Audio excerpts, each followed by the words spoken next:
Pangalawang araw ng simbang gabi.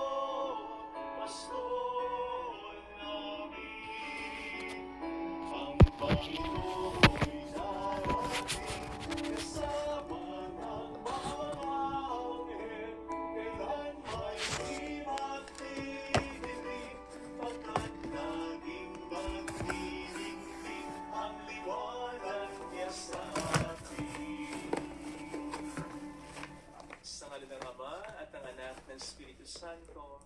Amen. Ang pagpapala ng ating Panginoong Jesucristo, ang pag-ibig ng Diyos Ama, at ang pagkikipagkaisa ng Espiritu Santo ay sumainyo nawang lahat. Sumainyo rin. Purihin natin ang Panginoon sa pamamagitan ng misang ito, lalo na sana sa pamamagitan ng ating mabuting buhay bilang mga Kristiyano. Hilingin natin ang biyayang ito sa kabila ng kuminsan nakararanas tayo ng mga problema. Maramdaman, mahiwatigan palinawa ng ating kapwa, lalo na ng ating pamilya. Kadakilaan, pagmamahal ng Diyos sa pamamagitan ng ating pagkatao. Upang tayo maging marapat sa intensyon na ito, halina't magsisi muna para sa ating mga kasalanan. Tayo pong lahat, pinaamin ko sa makapangyarihang Diyos at sa inyo mga kapatid, nalubha akong nagkasala sa isip, sa salita at sa gawa, at sa aking pagkukulang. Kaya sinasamo ko sa mahal na Birheng Maria, sa lahat ng mga anghel at mga banal, at sa inyo mga kapatid, na ako'y panalangin sa Panginoong ating Diyos. Kaawaan tayo na mapagmahal na Diyos, patawarin sa ating mga sala, at patnubayan hanggang sa buhay na walang hanggan. Amen. لأن تقديم الخير هو اختيار شجاع.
Yumuko tayo, maaaring ibulong sa Panginoon ang ating intensyon. Sanlansin ng ating bayan, ang mga tumutulong sa ating simbahan, ang mga OFW, ang mga may sakit katulad na Sister Terry, Teresita, Yonsha Alona, Josephine, Derma Remy, Roger Julie, Sherry, Mylan, Kuya Mario. Manalangin tayo. Ama naming makapangyarihan, ginawa mong kaming mga bagong nilikha sa pamamagitan ng iyong bugtong na anak. Ang mga gawa ng iyong pag-ibig ay iyong kalugdan, at ang mga bakas ng lumang paglikha ay iyong pawiing lubusan. Sa pagdating ng iyong anak na siyang namamagitan, asama ng Espiritu Santo magpas sa walang hanggan. Amen. Sa unang pagbasa, ipinahahayag ng Panginoon sa pamamagitan ni Propeta Sofonias ang kahihinatnan ng kanyang bayang suwain at mapagmataas at hindi man lamang humihingi ng tulong sa kanya. Ang salita ng Diyos mula sa aklat ni Propeta Sofonias. Ito ang sinasabi ng Panginoon. Kahabag-habag ang lungsod na itong Suwail at punong-puno ng karumihan at pang-aapi. Wala siyang pakikinig sa Panginoon at hindi tumatanggap ng kanyang payo. Hindi siya nagtitiwala sa Panginoon, ni lumalapit man upang pasaklolo.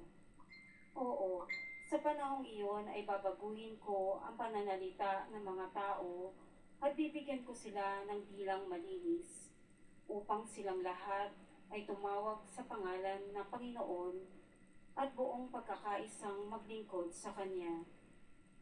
Mula sa ibayo ng mga ilog ng Ethiopia, ang aking nangalat na bayan ay sasamba sa akin, magdadala ng kanilang handog. Sa araw na yaon ay hindi kayo mapapahiya sa ginawa ninyong paghihimagsik sa akin, sapagkat aalisin ko ang mga mapagmataas at hindi na kayo maghihimagsik sa aking banal na bundok. At ang iiwan ko roon ay mga taong mapagkumbaba na lalapit sa akin upang pasaklolo. Ang natira sa Israel ay hindi nagagawa ng kasamaan at hindi magsisinungaling ni mandaraya man. Uunlad ang aking buhay at magiging panatag at wala silang katatakutan. Ang salita ng Diyos. Salamat sa Diyos. Dukhang sa Diyos ay tumatawag, ay kanyang inililigtas. Dukhang sa Diyos tumatawag ay kanyang inililigtas. Panginoon ay aking laging pupurihin. Sa pasasalamat, di ako titigil. Aking pupurihin kanyang mga gawa. Kayong naaapi, makinig, matuwa. Dukhang sa Diyos tumatawag ay kanyang inililigtas.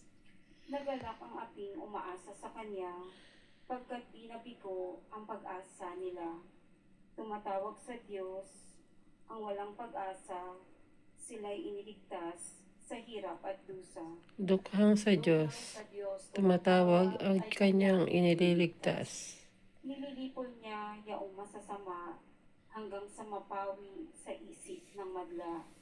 Agad dinirinig, daing na matuwid, inililigtas sila sa mga panganib. Dukhang sa Diyos tumatawag ay kanyang inililigtas. Tumutulong siya sa nasisiphayo. Ang walang pag-asa'y hindi binibigo. Mga lingkod niya'y kanyang ililigtas. Sa napakukupkop, siyang mag-iingat. Dukhang sa Diyos tumatawag sa kanyang inililigtas.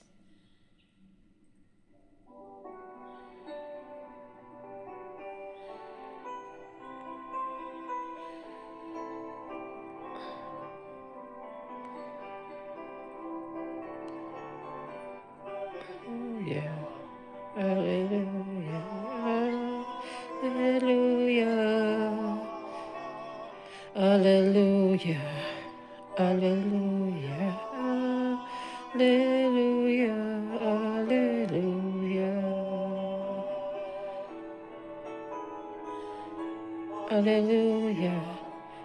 Hallelujah. Hallelujah. Hallelujah. Hallelujah. Hallelujah.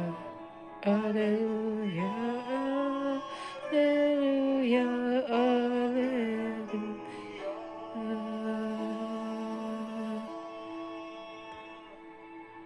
Sumainyo ang Panginoon. At sumainyo rin. Ang mabuting balita ng Panginoon ayon kay San Juan. Papuri sa iyo, Panginoon.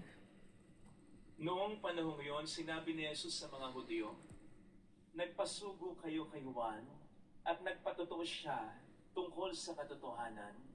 Hindi sa kailangan ko ang patutuo ng tao. Sinasabi ko lamang ito para maligtas kayo. Si Juan ay parang maningas na ilaw na nagliliwanag noon, at kayo sandaling nasiyahan sa kanyang liwanag. Ngunit may patutuo tungkol sa akin na higit sa patutuo ni Juan. Ang mga gawang ipinagagawa sa akin ng Ama at siya ko namang ginaganap, iyan ang nagpapatutuo na ako'y sinugo niya." Mga kapatid, ang mabuting balita ng Panginoon. Pinupuri ka namin, Panginoong Jesucristo. Welcome sa Our Lady of Nazareth Pasay Parish, kung saan ayos lang po umiyak at samahan tayo ng mahal na ina sa pag-iyak sa pagdarasal upang maging maayos ang lahat. Batay sa ating karanasan, alam po natin ang sigla, ang saya, ang buhay na naibibigay ng liwanag. Masaya, may buhay, masigla kapag maliwanag kasi may nagagawa tayo, may nakikita tayo, hindi tayo natatakot, nagiging produktibo. Actually, ito ang isa sa mga nagbibigay ng saya sa Pasko. Isa sa mga nagbibigay ng kulay ang ating mga pailaw. Na sa totoo lang ay hango sa unang Pasko. Dito, sa tala na nag-guide sa mga mago upang makita si Kristo. But more than this, ang pinanggalingan ng mga simbolismo ng ilaw na ito ay walang iba, kundi si Kristo. Ang pinaka nakapagbibigay saya, ang pinaka nakapagbibigay sigla, ang pinaka nakapagbibigay sa atin ng buhay. Now, narinig po natin sa ating ebanghelyo ang papuri na ibinigay ng Panginoon kay Juan Bautista. Ang sabi niya, si Juan ay parang maningas na ilaw na nagliwanag noon, at ang mga tao ay bahagyang nasiyahan sa kanyang liwanag.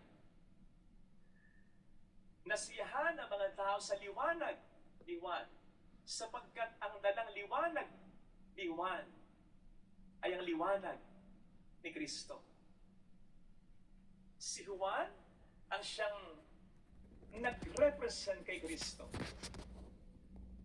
Kaya nga ang akala natin ng mga tao, si Juan na ang hinihintay nilang Mesiyas o Kristo. Pero maliwanag kay Juan, at ito naman ang sinabi niya sa mga tao, na hindi siya ang totoong liwanag, kundi si Kristo. Kumbaga,